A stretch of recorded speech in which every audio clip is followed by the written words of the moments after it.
Hello, Cybersecurity Skills class, and welcome to Lecture 2. And in this lecture, we are going to talk about process in criminal investigations, and in particular relating to electronic evidence.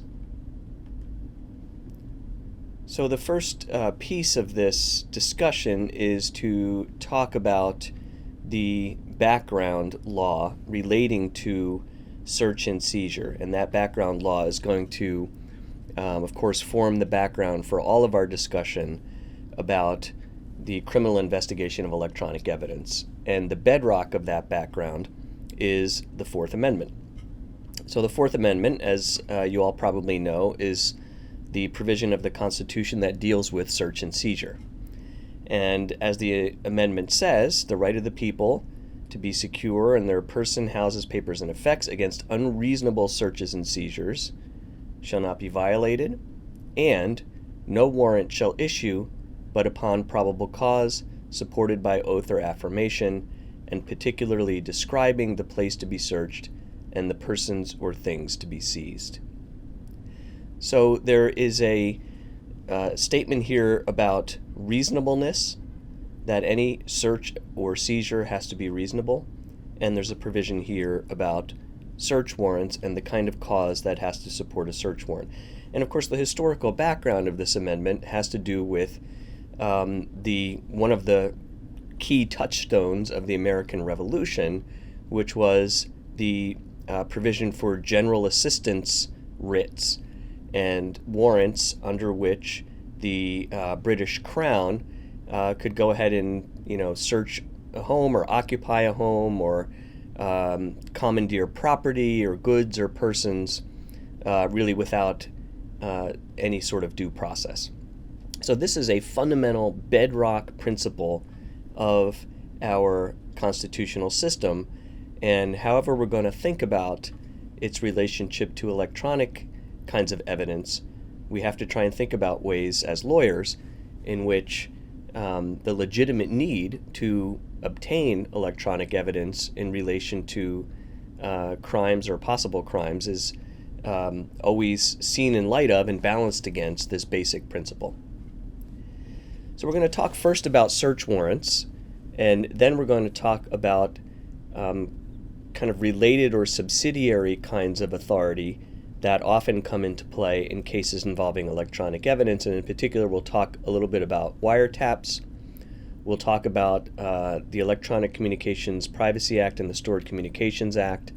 We'll talk about pen registers and trap and trace devices, and we'll briefly talk about national security letters. So first, let's take a moment and we'll look at Federal Rule of Criminal Procedure 41, which is the rule that governs the issuance of search warrants. So let's take a look at Federal Rule of Criminal Procedure 41, which is the rule that governs search and seizure and the issuance of search warrants. And I want you to notice Section B here. The authority to issue the warrant requires the request of a federal law enforcement officer or an attorney for the government, and in general, a magistrate judge, federal magistrate judge, is authorized to issue the warrant, or if no magistrate judge is available, a state court judge can issue the warrant. Notice that the Section B1 here refers to property located within the district. That's going to be important when we talk about the difference between search warrants under Rule 41 and the search warrant provision of Section 2703 of the Stored Communications Act. Now, Section B2 does allow a search warrant for property outside of a district in certain circumstances where property might be moved, and Section 3 relates to terrorism investigations and so on. So there are circumstances under which even a Rule 41 warrant can go outside the district, but Section 2703 is broader for stored information. Notice also Section 4 here, tracking devices, and we're going to talk a little bit about tracking devices and cell phone tracking in the next class. So in section C, you can see the kinds of information that a warrant can be issued for. Part 1 obviously is very broad, evidence of a crime. Part 2, contraband. Contraband will include child pornography, which is one of the major categories of things that authorities will seek electronic evidence for, although of course it will include a variety of other kinds of crimes as well. Section D, the procedure and process for obtaining the warrant. So in section D1, the officer receiving the affidavit or other information, the magistrate judge or the state court judge in the appropriate circumstance must issue the warrant if there is probable cause to search for and seize the person or property or to use the tracking device. So this is not discretionary. If the government shows probable cause, the judicial officer must issue it.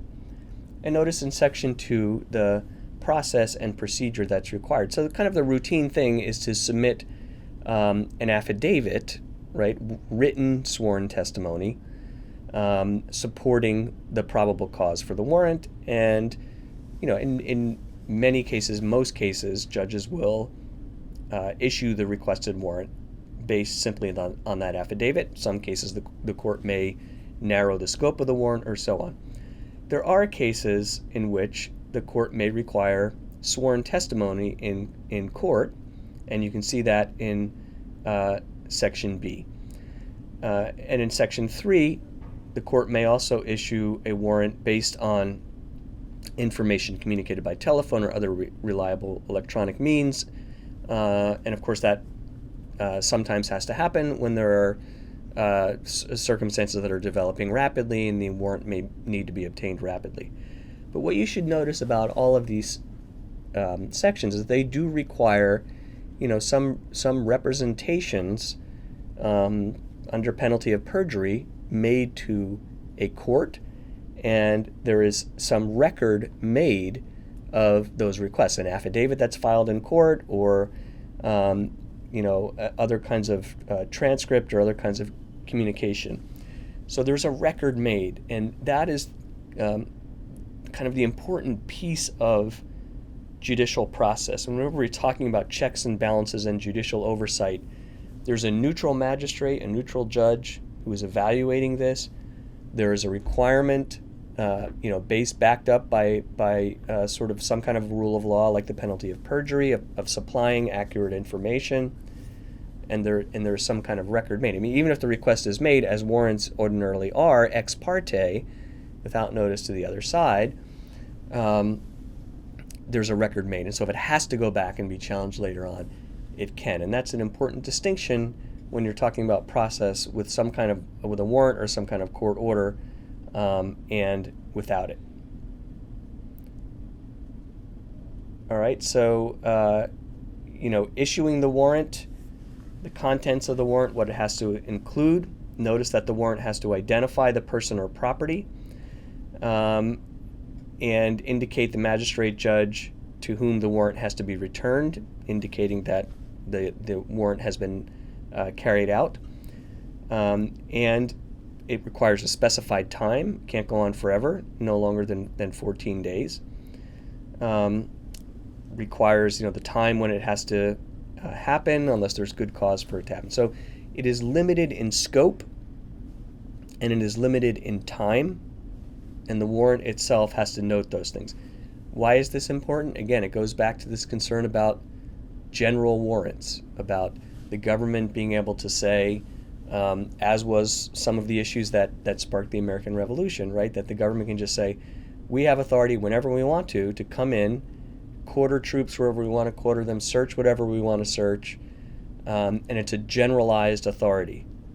And that, the limitation on that and making it not generalized but only very specific is the balance that the Constitution draws, and that is reflected in the rule.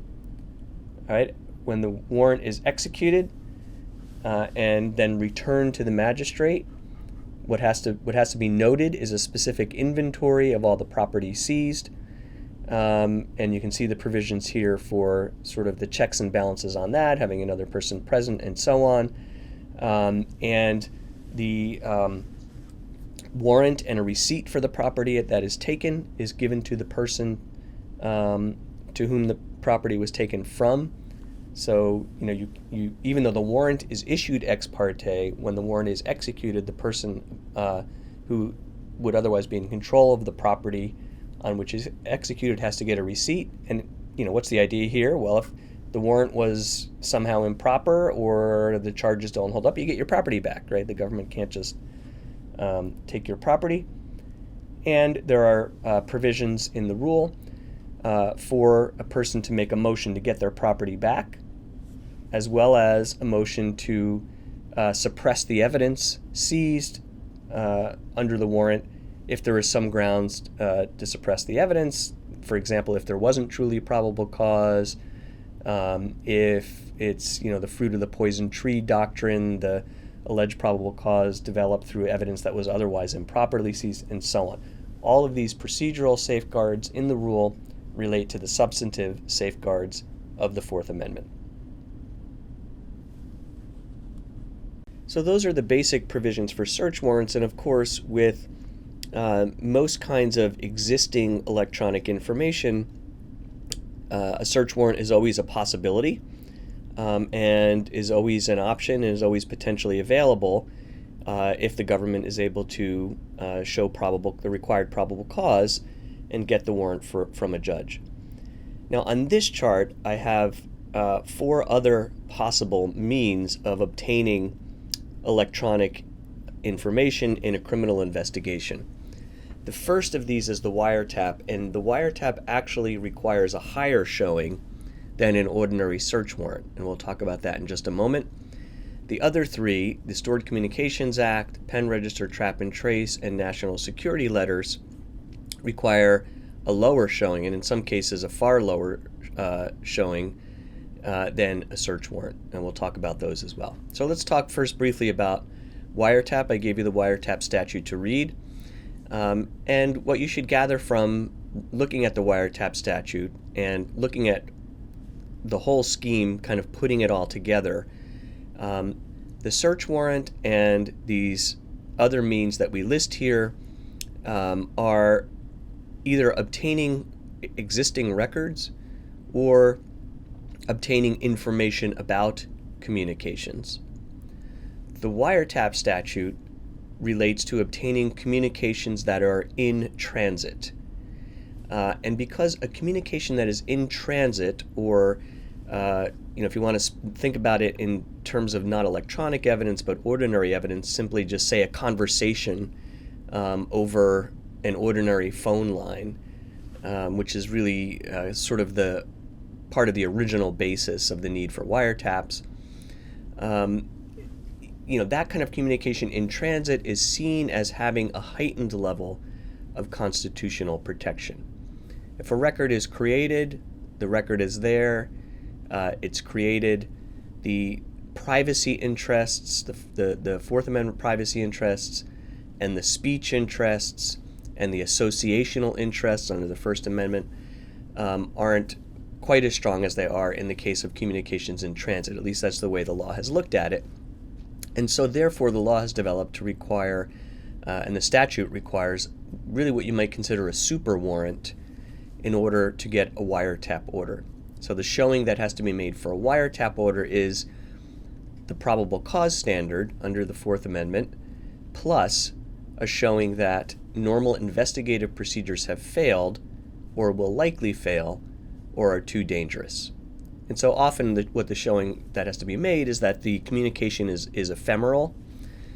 So you're talking on the telephone, there's no other recording of it being made, and the evidence is just going to sort of disappear into the mist once the words are spoken, unless it's captured. That's kind of a typical case in which you might show that normal investigative procedures, that is obtaining existing records or obtaining testimony, are likely to fail.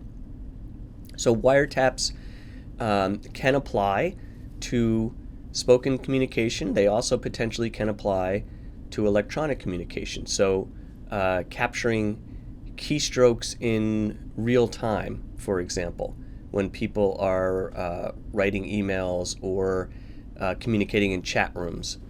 That sort of thing likely requires a wiretap order and requires this higher showing. So the next piece that we will talk about briefly is the pen, register, trap, and trace, and the national security letters, and then we're going to go back and talk about the ECPA and the Stored Communications Act. So a pen register or a trap and trace is a term for devices that traditionally would capture incoming or outgoing telephone dialing information. And literally in the original days of these kinds of procedures, you would put a physical device on a phone line and actually literally tap it into the phone line, and it would not capture the voice content going over the lines. All it would capture is the numbers that were dialed, either going out or a number coming in.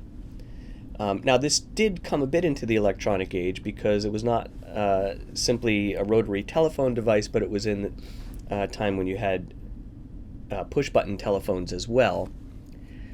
But nevertheless, it was seen to have a lower privacy interest than even other kinds of information that you might otherwise require a search warrant for. And so in order to be able to place a pen, register, or trap and trace device and obtain this dialing information, all that is required is a court order. Not a warrant, but a court order. Now you still do have to go to court and get the court to issue the order, but notice in the right-hand column under limitations that the showing that has to be made is much lower. So instead of having to show probable cause, like you have to show for a search warrant, you only need to show that the information likely to be obtained is relevant to an ongoing criminal investigation being conducted by the requesting agency, and you don't have to give any notice to the subscriber. So as you can imagine, it's really not hard to show that the information might be relevant to an ongoing criminal investigation. That relevance standard obviously is a very broad standard. Now, why was it thought that this kind of information entailed a lower expectation of privacy than communications in transit, or even than the kinds of information that otherwise would be subject to a search warrant on probable cause? And the reason is that the information is actually passing through, in the days of original kind of telephone lines, was passing through the telephone company, was passing through a third party. Now there is in constitutional law of criminal procedure in the Fourth Amendment something called the third party doctrine. And the third party doctrine has to do with what sorts of expectation of privacy someone might have in information that is disclosed to a third party. And generally speaking, if information is disclosed to a third party, then the discloser of that information has given up any expectation of privacy in that information. So if I say to you, hey, tomorrow I'm going to rob the bank, and the government tries to get me to testify that I said that, I can plead the Fifth Amendment. I have a right against self-incrimination. I have privacy interests. If they subpoena you, I can't prevent you from testifying about that. I've disclosed that information to you. I've given up my expectation of privacy in that information. You might have your own right of self-incrimination or something along those lines, but I have given up my right of privacy. That's the general principle. There are various exceptions to it. But here with the pen, register, trap, and trace, because it's going over phone lines that the subscriber does not own and that the phone company owns, you've given up the expectation of privacy in those numbers. So the same kind of principle can apply to electronic routing information. And that is not content information, but routing information. And we'll see that also when we talk about the Electronic Communications Privacy Act and the Stored Communications Act. All right, the last category that I want to mention before we talk about the ECPA and SCA is national security letters.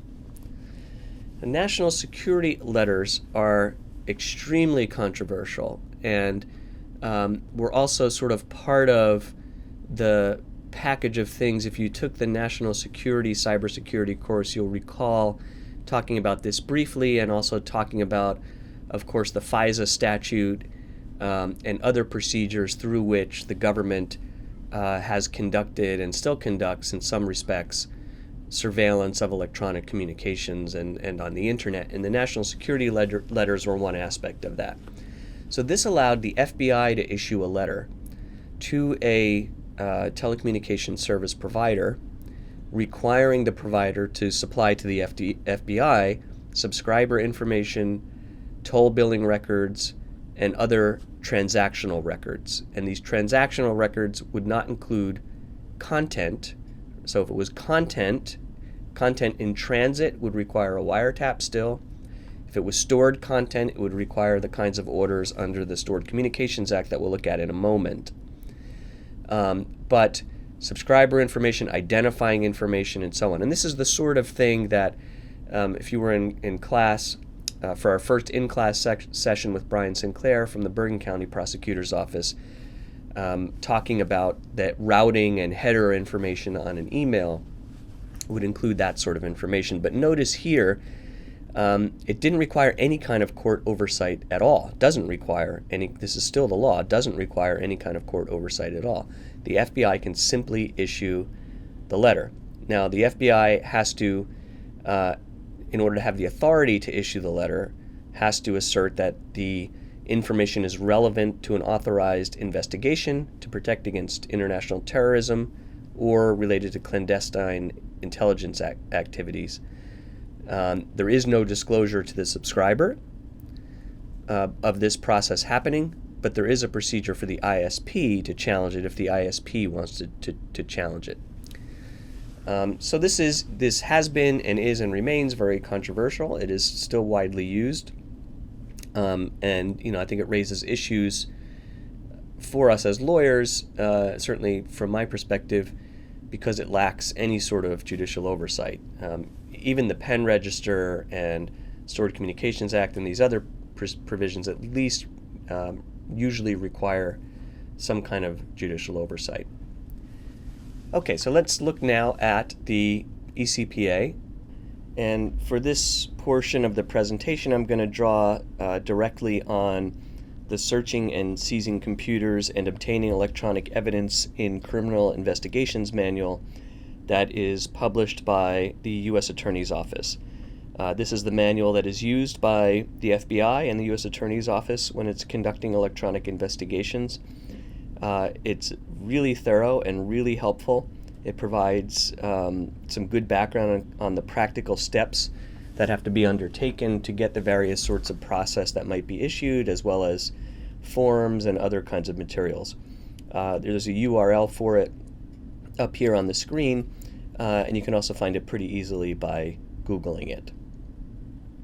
So first thing that we have to talk about, and I gave you the statute to read, and as you can see, it's sort of a somewhat lengthy and somewhat confusing statute. We have to parse out a few basic distinctions in the statute that are going to apply when we talk about the various kinds of information that can be obtained and how they can be obtained. And as you'll see as we work through this, there are distinctions made concerning the kind of provider and concerning the kind of information, and those distinctions are going to play into whether a search warrant is required, or whether only a court order is required, or whether the information can be obtained, provided voluntarily by the provider.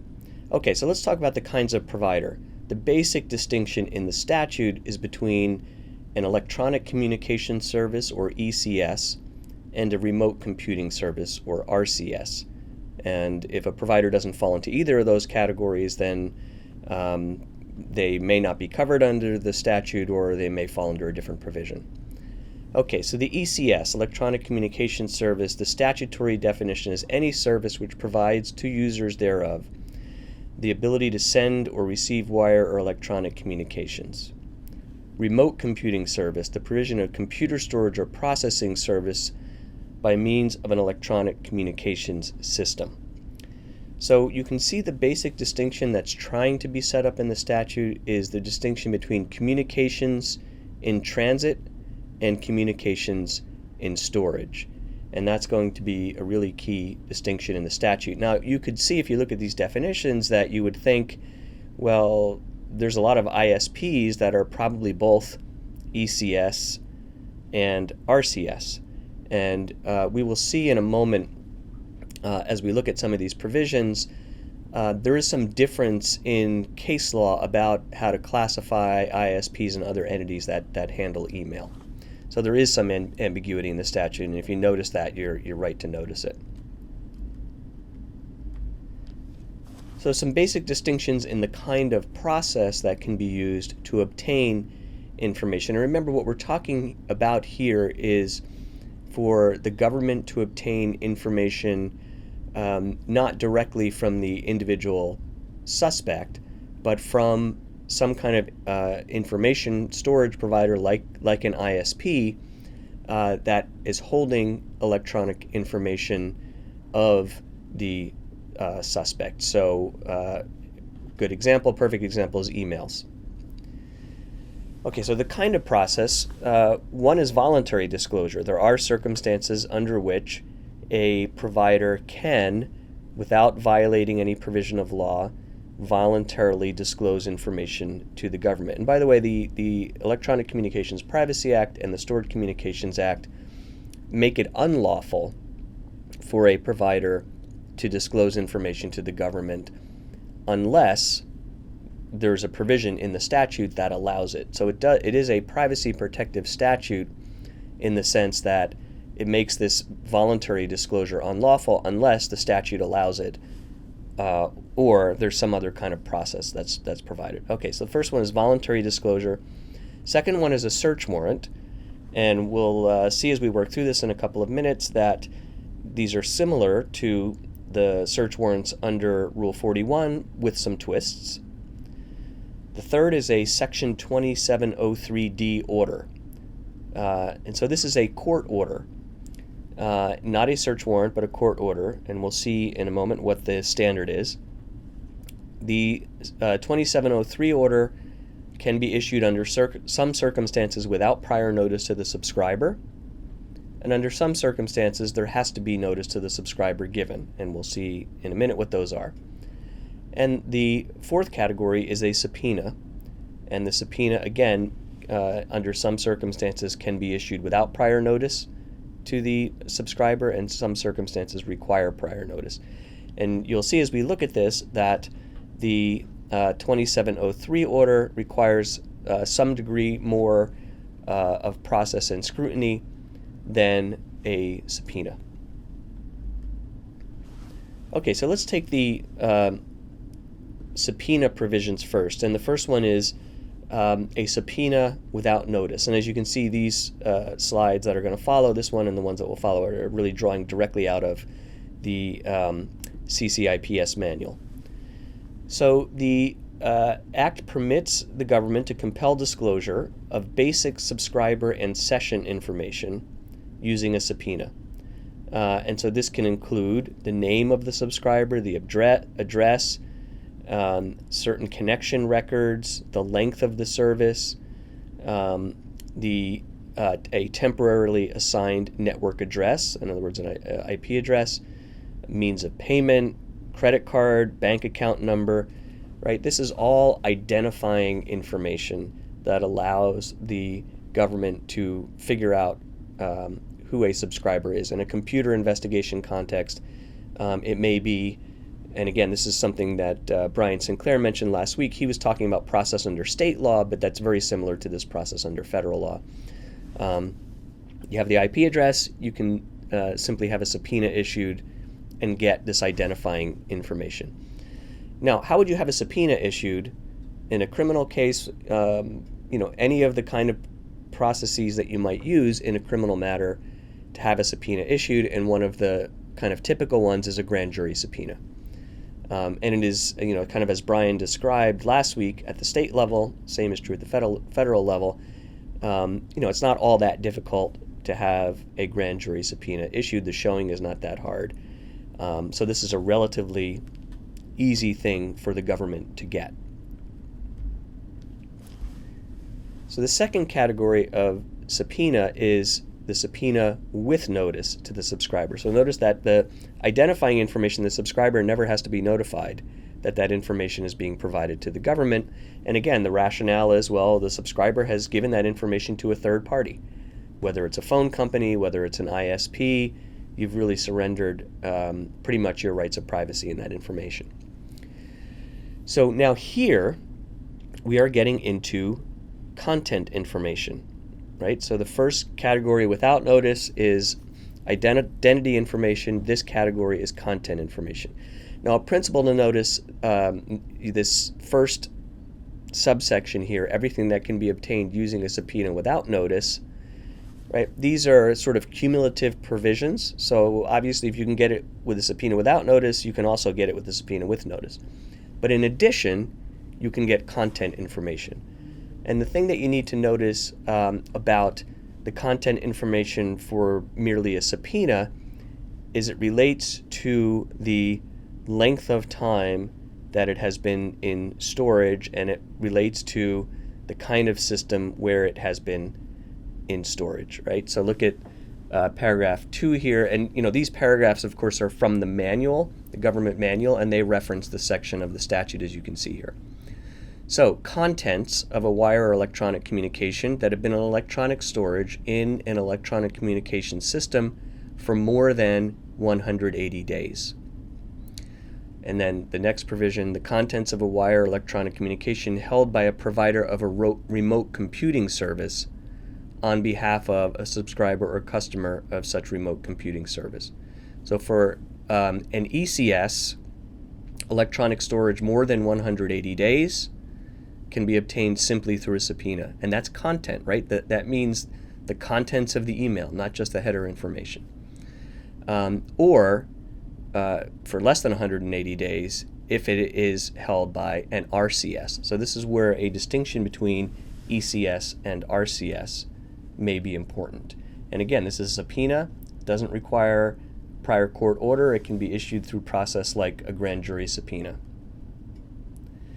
So this category 3, this less than 180 day category, who is the provider of a remote computing service? And we looked at the statutory definitions a moment ago, and we saw that it seems like very often, especially with something like email, an RCS is also going to be an ECS.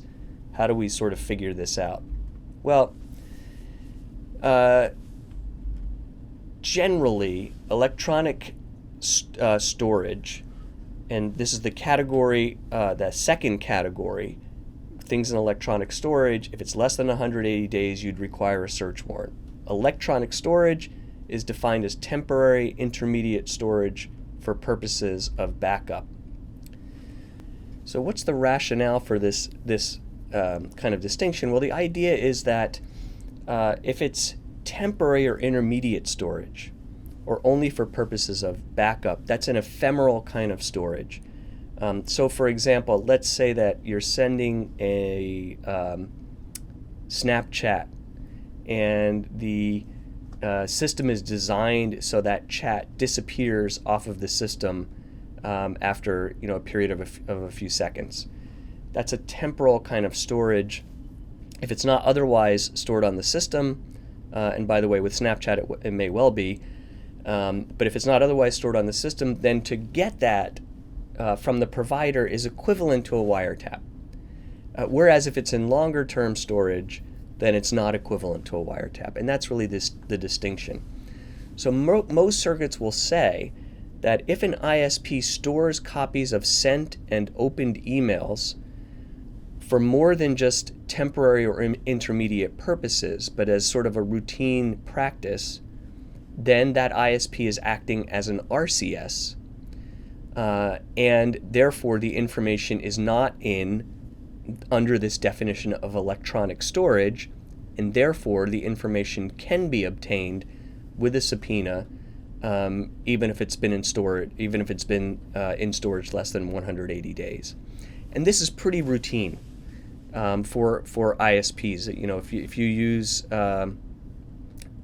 Gmail, for example, you know that unless you delete them, all of the copies of your emails are stored somewhere in the cloud on servers that Google controls. So those emails that you have sent and those emails that you have opened can be obtained only upon a subpoena with notice.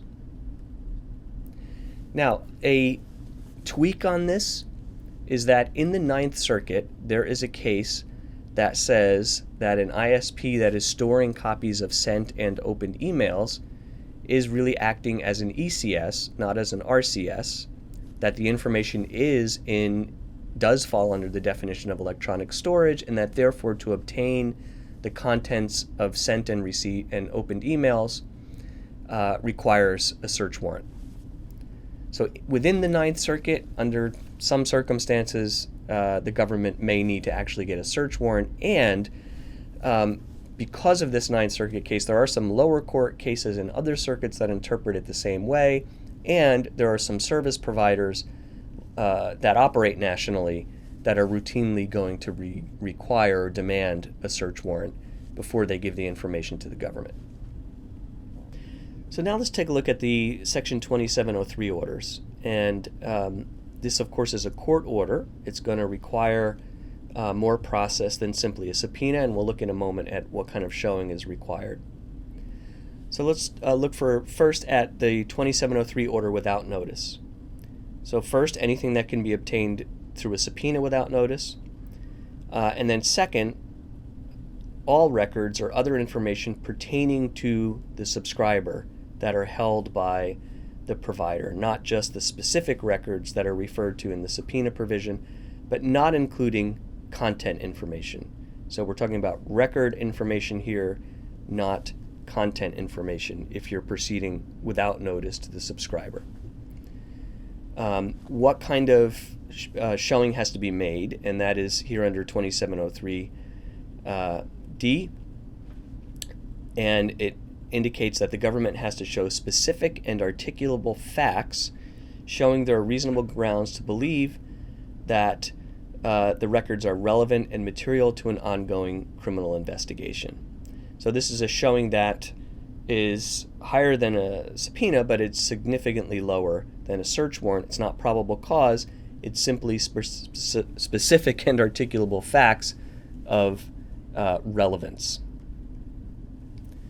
Now, why have this intermediate provision? You can see this section of the legislative history that's reproduced in the CCIPS manual, and it's just imposing an intermediate standard, higher than a subpoena, lower than probable cause, and notice this statement of the intent, just to prevent sort of very broad fishing expeditions. In a sense, it's imposing a bit of a transaction cost, right? Some time and effort that has to be put in beyond simply sending out subpoenas, requiring the government to go to court. The theory is provide some disincentive to look overly broad. So what about the 2703 order with notice? So the 2703 order with notice allows the government to obtain everything associated with the account, including content information that is stored for 180 days or less, except for unopened emails or voicemails. All right, so this is content information, 180 days, even if it's 180 days or less. So, why the exception for unopened email or voicemail?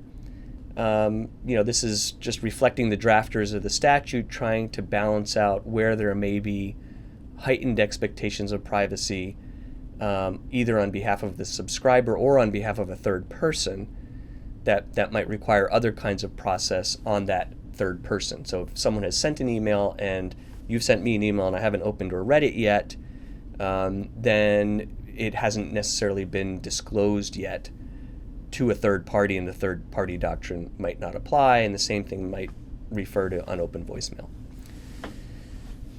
Okay, so notice the language of the statute. Contents of wire electronic communication that's been in electronic storage in an ECS for more than 180 days, or contents of a wire communication by a provider of an RCS, and that can include less than 180 days. So again, we have this distinction between the RCS and the ECS. So what does some of this mean as a practical matter? Remember that in the Ninth Circuit there is this case, it's the Theophil case, that has a much broader definition of what an ECS is as opposed to an RCS than in most other circuits. So, remember that the provision we were just looking at makes this distinction between ECS and RCS with respect to information in storage less than 180 days that can be acquired through an order with notice. So outside of the Ninth Circuit, through an order with notice, generally you can obtain any subscriber information from an ISP, a cell phone provider, and so on, except unopened email and voicemail, because most other circuits are going to consider those providers as providers of RCS for everything except unopened email and voicemail. In the Ninth Circuit, those providers generally are going to be considered providers of ECS, and therefore, if it's less than 180 days old, you won't be able to obtain it even with a court order with notice. You'll have to serve a subpoena. And as we've noted, and as this section here notes, some providers even outside of the Ninth Circuit have resisted providing content information without a warrant because they're concerned that the Ninth Circuit's reasoning might be adopted elsewhere, and they also do business nationwide. So in many cases, as a practical matter, for content information less than 180 days old, absent having a fight with the provider, the government might have to get a warrant. Okay, so how about the warrant provision? So the warrant provision allows the investigators to basically get anything consistent with its sort of authority, warrant authority under the Fourth Amendment relating to the subscriber. The warrant requirement never requires the government to provide prior notice to the customer. Subscriber search warrants are routinely issued ex parte. Obviously, why do we even care about all this notice? I mean, it should make intuitive sense. If you give notice to the suspect that their information is being, acquired from their provider, they may pack up and leave town and so on. They're going to be tipped off, right? So the search warrant, you never have to give notice. And you can obtain all of the contents, consistent with the full scope of the Fourth Amendment, even if it's 180 days or less, regardless of whether the provider is a provider of RCS or ECS. Now, I mentioned before that there are some differences between the search warrant provisions under 2703 and Federal Rule of Criminal Procedure 41, which we have already looked at, Rule 41. So here are some of the differences. The 2703 warrant can be issued for records held in another district. So ordinarily, a Rule 41 warrant can be issued for records within, and for a search within the district in which the warrant is issued. And if you want to do a search in a different district, you have to go to a court in that district and get that court to issue a different warrant or another warrant. So here, it can be a multi-district warrant, and this simply reflects the reality of sort of distributed network computing. It allows a broader initial scope of production. So recall from looking at Rule 41 that a search warrant has to be reasonably specific. You have to specify the kinds of materials that there is authority to seize. So if you were going to have a warrant that said, seize all emails relating to this account, period, full stop, that probably doesn't satisfy the Rule 41 standard. But under 2703, you're able to do that, or the government is able to do that. And then what the government has to do is review that information and identify which specific emails, for example, are within the scope of the subject matter of the warrant and retain those specific emails. But obviously this allows sort of a much bigger nose in the door, so to speak, than a Rule 41 warrant might otherwise allow. Okay, what about voluntary disclosure? So there are circumstances under which a holder of information may choose to voluntarily disclose it to the government, and in which that voluntary disclosure will not be a violation of any of the originator or subscriber's rights, and which will not be a violation of the ECPA or the Stored Communications Act. And the distinction here is whether the service provider services are available to the public or not available to the public. If the services are available to the public, as defined in the statute, then the restrictions of the Stored Communications Act apply, and either the subpoena or the 2703 order or a warrant is necessary. If it's not a provider of services to the public, then they can freely disclose if they want to. So why this distinction? This is really trying to get at, and the whole thing that the statute is trying to get at, is the reality of the fact that people have some expectation of privacy in information that they supply to something like an internet service provider. Now, as we've seen, it might not be the same expectation of privacy as we ordinarily have in our personal home and our personal effects and so on, but there's some expectation of privacy, right? But if it's not a provider of services to the public, like an ISP, then you really don't have an expectation of privacy. So what's an example of that? One example might be your employer. If your employer, if Seton Hall University keeps copies of my email on its own servers, not just on the servers of some ISP, I really don't have any expectation of privacy in that at all. And if the government asks Seton Hall for my emails relating to me, and Seton Hall wants to disclose it, they can under this statute. So another example, and it's referenced in the manual. If you're interested in all this, you can take a look at the manual. They use this one, which is a consulting company. So there are cases in which a private business, like a consulting company, might, as part of its consulting work, store emails or other electronic information on behalf of another company or another party or an individual. And again, that kind of stuff is, there's really no expectation of privacy. Now, this, of course, doesn't mean that, if the government came to the Seton Hall University and said, we want any electronic information that you have on your servers about Opterbeck, doesn't mean they have to give it. They could still, refuse to give it without some kind of process. But if they want to cooperate and they want to give it, they can.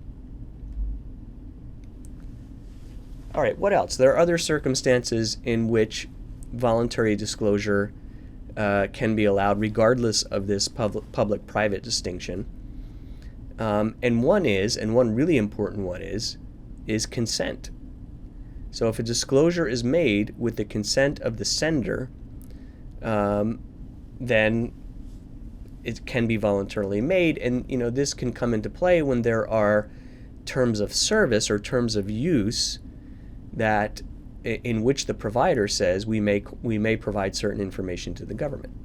That may well authorize certain providers to turn that information voluntarily over to the government, although a lot of providers are still going to require some kind of process in order to protect themselves.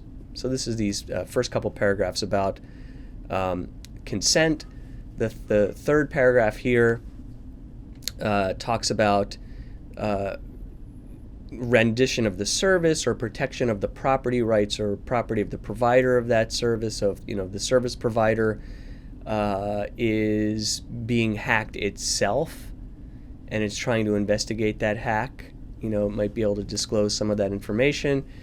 The NCMEC, Center for Missing and Exploited Children, that's sort of a kind of heightened level, and that kind of disclosure can be made voluntarily,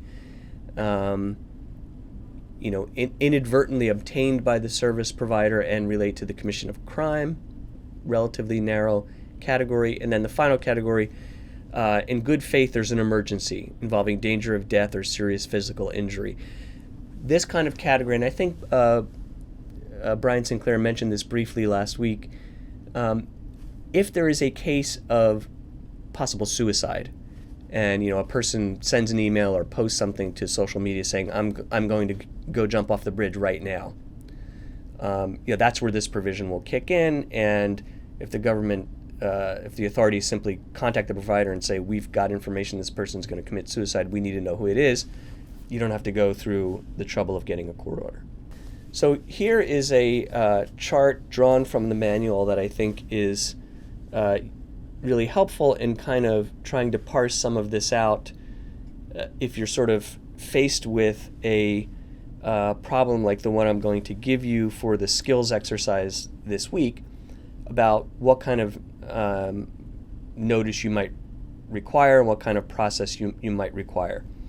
I'm gonna post these slides. You can also, if you download the manual, you can find this chart, and you can see it asks whether voluntary disclosure is allowed, if compelled disclosure is required, what kind of provider it is, and what kind of process is required. Okay, so let's talk for a few minutes about the two cases I asked you to read. And I asked you to read these cases for a couple of reasons. One is I think they're really useful in illustrating the sorts of process that get issued in cases like this, and the way these orders and warrants and so on work. And also they contain some legal principles that I think are helpful for you to think about if you're in a position to draft one of these sorts of kinds of process on behalf of the government, or if you were in a criminal defense situation or other kind of situation where you have to evaluate whether process that was served relating to a client of yours was adequate. Okay, so the Perrine case, I think, first of all, and you can read through the facts of your case yourself, but they show you the kind of the level of detail that's required even in a 2703 order. And so you can see there is some level of detail and specificity required, but in this particular case, there was one issue raised about a particular IP address that seemed to be missing in the order, and the court found that the order was specific enough even without that one address. And you can look at the facts and see there's a sort of litany of things that support the order, and that was sufficient. So some level of detail is required, not exactly the same level of detail as a warrant. I also wanted you to see the language in here about a constitutional challenge to the 2703 order scheme as a whole. And the argument here was, look, all of these kinds of records, a search warrant should be required under the Fourth Amendment. I mean, the Fourth Amendment doesn't refer anywhere to court orders as opposed to warrants, right? But remember that the Fourth Amendment does have this baseline question of reasonableness and a reasonable expectation of privacy, and courts have fairly uniformly interpreted that to mean that there are circumstances under which there is some expectation of privacy that does require some process, like a court order, but that might not require a search warrant. And then, of course, there is some level of privacy in which a search warrant is required. And without getting into all that jurisprudence, this case notes accurately that every federal court has held that this kind of basic subscriber information is not protected by an expectation of privacy, and then it can be obtained through less process than a search warrant. The other case I asked you to look at was the comprehensive drug testing case. And kind of factually, as you read through it, you'll see that it relates to the Balco baseball steroids investigation. This is going back into the baseball steroids era with Mark McGwire and Sammy Sosa and all of those people. If you're a baseball fan, you'll remember some of that stuff. There were, as you can see from the case, just at least from the portion I gave you, there were a number of grand jury subpoenas as well as a number of search warrants issued for records relating to testing labs. And these testing labs were not implicated at all in the alleged crimes and improprieties relating to these baseball players using steroids and then lying about it.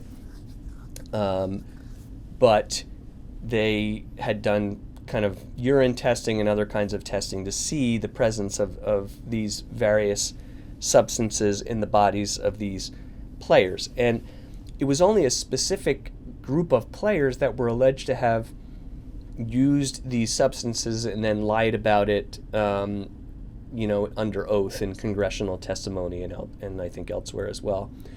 And the subpoenas and the warrants were very broad, and what happened was the government ended up taking records from these labs about all of the players in Major League Baseball, as well as about people who weren't even in baseball. So it became this broad dragnet relating to steroids in professional sports, rather than this kind of more specific investigation about people who had allegedly taken these substances and then lied about it under oath. There were motions to quash, several motions to quash in several different courts, and eventually these sort of got consolidated and appealed up to the Ninth Circuit. There was a Ninth Circuit panel decision, and then the whole Ninth Circuit agreed to hear the case en banc. So it's kind of interesting to see the en banc opinion and then the various concurrences and partial concurrences. So, basic principle, right? The provisions of the statute that we've been looking at are pretty broad. They allow the government a lot of authority to obtain a lot of information about a subscriber's electronic records, whether it's from an ISP or whether it's electronic records from something like a drug testing company. And that creates a risk. And the Ninth Circuit here recognizes that risk. There is a pressing need to examine electronic records, but that creates a risk that every warrant will become, in effect, a general warrant. And remember, the Fourth Amendment is a reaction against the kind of general warrants that sparked the American Revolution. So, if we're just going to have the government be able to go in and look at everything it wants to whenever it wants to, then the right of privacy under the Fourth Amendment doesn't mean very much. The court recognizes that. And, here's some language. So, for example, and this is dicta, of course, but the court says, you seize all of Google's email servers just to look for a few messages. You're jeopardizing the privacy of millions of people. The government all of a sudden is looking at the emails, the private emails, or at least somewhat private emails, right, of millions of people to try to find that needle in the haystack, and that would go too far. Now, there's an interesting concurrence here by Judge Kaczynski. If you recall from some of the cases in our basic internet law class, as well as some of the cases if you took the computer crimes class, Judge Kaczynski is quite a character in the Ninth Circuit, is very interested in these internet law, computer law issues, has his own sort of unique libertarian take on all of those. So Kaczynski in his concurrence, and as you read it you'll see it, produces these kind of detailed procedures for courts that courts should require, he says, whenever there is a warrant or a subpoena for or an order for computer information. Now, some of the other judges on the Ninth Circuit are pretty concerned about Kaczynski's litany. So, for example, one of the things Kaczynski said was that the government should be required to waive the plain sight doctrine whenever it's looking at computer-related information. And the plain sight doctrine means that if the government is authorized to be in a place, whether it's a public place or if it has a search warrant, and if it has a search warrant that says you are looking for a gun in the house, a .45 revolver in the house, which may be in a drawer or something like that, and then lying on the bed is a loaded shotgun, you can seize the shotgun too because it's in plain sight in a place where you're otherwise authorized to be. essentially, with various qualifications. That's the plain sight doctrine. So, this idea that you can rifle through an email server looking through those emails that relate to steroid use, but all of a sudden you find one that relates to a cocaine deal that has nothing to do with the steroids, that could be plain sight. Kozinski, says maybe with some degree of logic here you should waive that, and a variety of other things. Well, some of these other judges think that's too broad. It would put too many restrictions on the magistrate judge on the ground, and that the magistrate judge on the ground should be able to recognize all of these potential tensions and structure and order accordingly. So here you see some of the other partial concurrences suggesting that Judge Kozinski's procedures, are really just advisory and maybe even are overbroad, unreasonably restrictive. So I wanted to give you that so that you don't think Kozinski's procedures are necessarily the law in the Ninth Circuit, much less elsewhere. But I do want you to see that these kinds of things are the sorts of things that the magistrate judge on the ground will need to be aware of when they're looking at 2703 order requests or search warrant requests for these kinds of information. That's the end of the lecture, and I will see you in class next week.